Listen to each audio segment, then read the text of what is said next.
Dewan Hakim yang terhormat,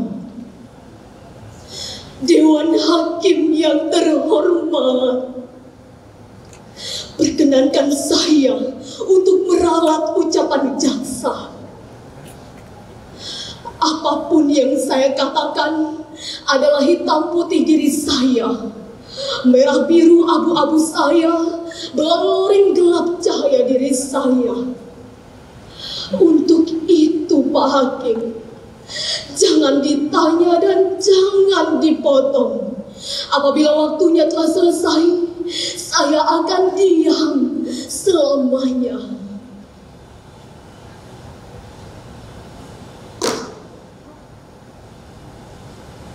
Nama saya Sumarah, seorang perempuan, seorang TKW, seorang pesakitan, dan seorang pembunuh. Bertahun-tahun saya menjilati kaki orang. Bertahun-tahun saya merangkak hidup di bawah kaki orang. Bertahun-tahun saya tutup mulut saya lipat lidah saya agar tidak bicara. Karena bicara berarti bencana.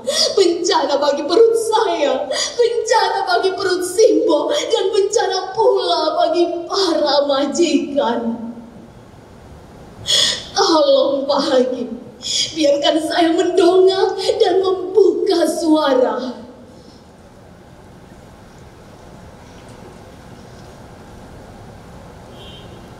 Sejak kecil, saya tidak pernah berani mendongakkan wajah, terutama di desa kelahiran saya, Desa Karangsari.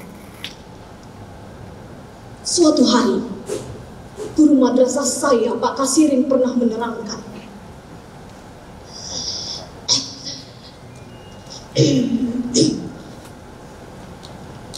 pembunuhan para jenderal-jenderal itu dilakukan oleh sekelompok orang yang sangat kecil yang tergabung dalam organisasi PKI. PKI itu benar-benar biadab. Oleh karena itu, seluruh antek PKI wajib dihukum. Situ tahu bapaknya si Sumarah itu kan PKI. PKI? Ih, tahu dari mana toh you? You jelas tahu bapaknya si Sumarah itu kan sudah kena ciduk oleh tentara. Makanya kamu tak usah bergaul dengan si Sumarah itu. Nanti kalian kena ciduk. Siapa bilang Suliman PKI? Siapa bilang bapak saya PKI? Bapak saya bukan PKI. Benar kata Simbo. Kalau saja bapak ndak usah landaras kelapa, nggak usah jadi kusir andong, kirim gula ke Denwasto, bapak gak akan kena ciduk. Sekarang lihat akibatnya. Kalaupun bapak saya terbukti benar bersalah, lalu kenapa saya dan Simbo yang harus menanggung dosa ini selamanya, yang harus dirampas hak-haknya dan selalu dikucilkan?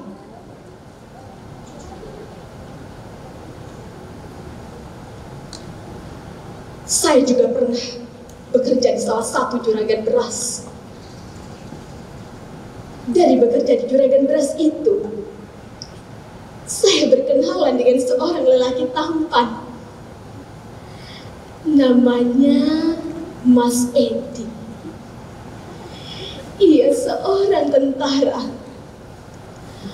Lama-kelamaan saya jatuh hati hati padanya.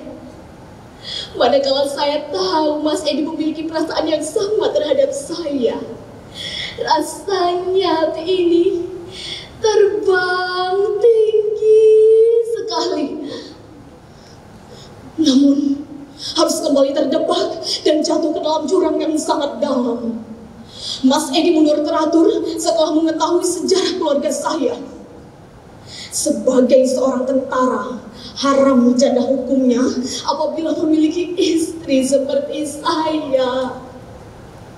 Akhirnya, melalui perantara seorang calon, saya berhasil mendaftar sebagai seorang TKW.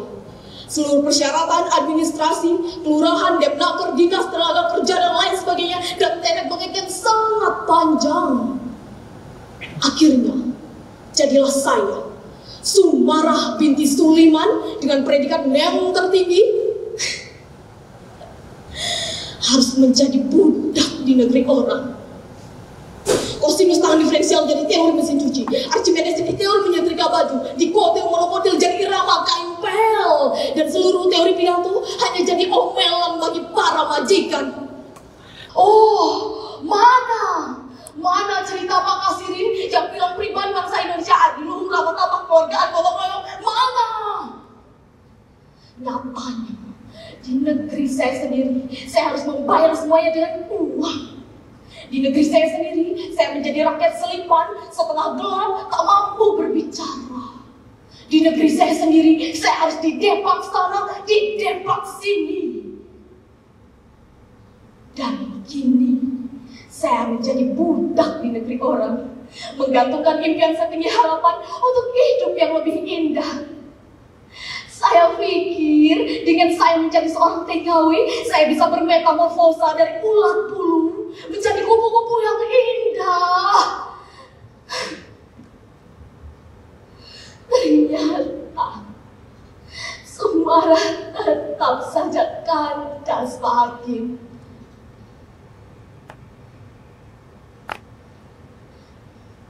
Di balik jubah-jubah majikan saya, di balik cadar-cadar hitam majikan saya, saya disiksa.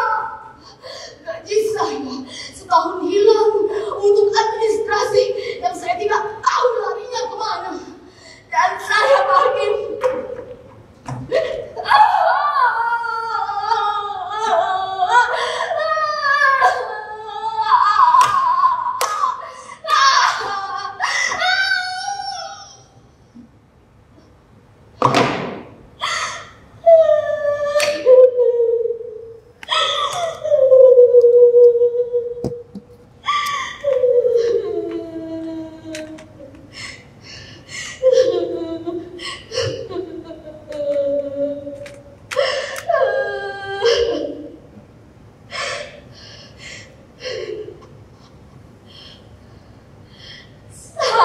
diperkosa.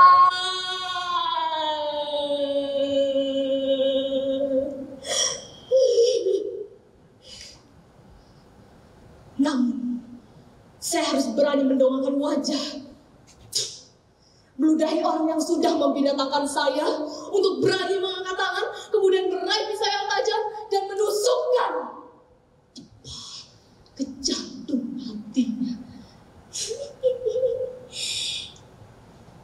Dewan Hakim yang terhormat, majikan itu saya bunuh. Saya bunuh semuanya.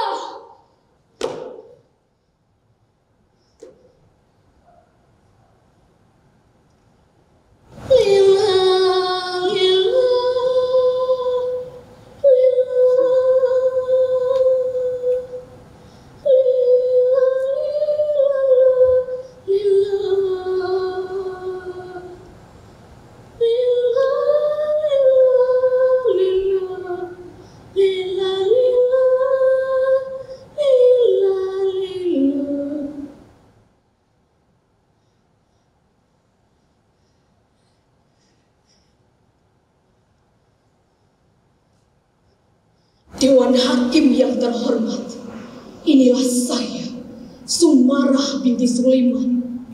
Bagi saya, saya, kematian adalah kelahiran yang kedua. Untuk apa berderita apabila ini darah dalam hidup saya? Saya siap mati.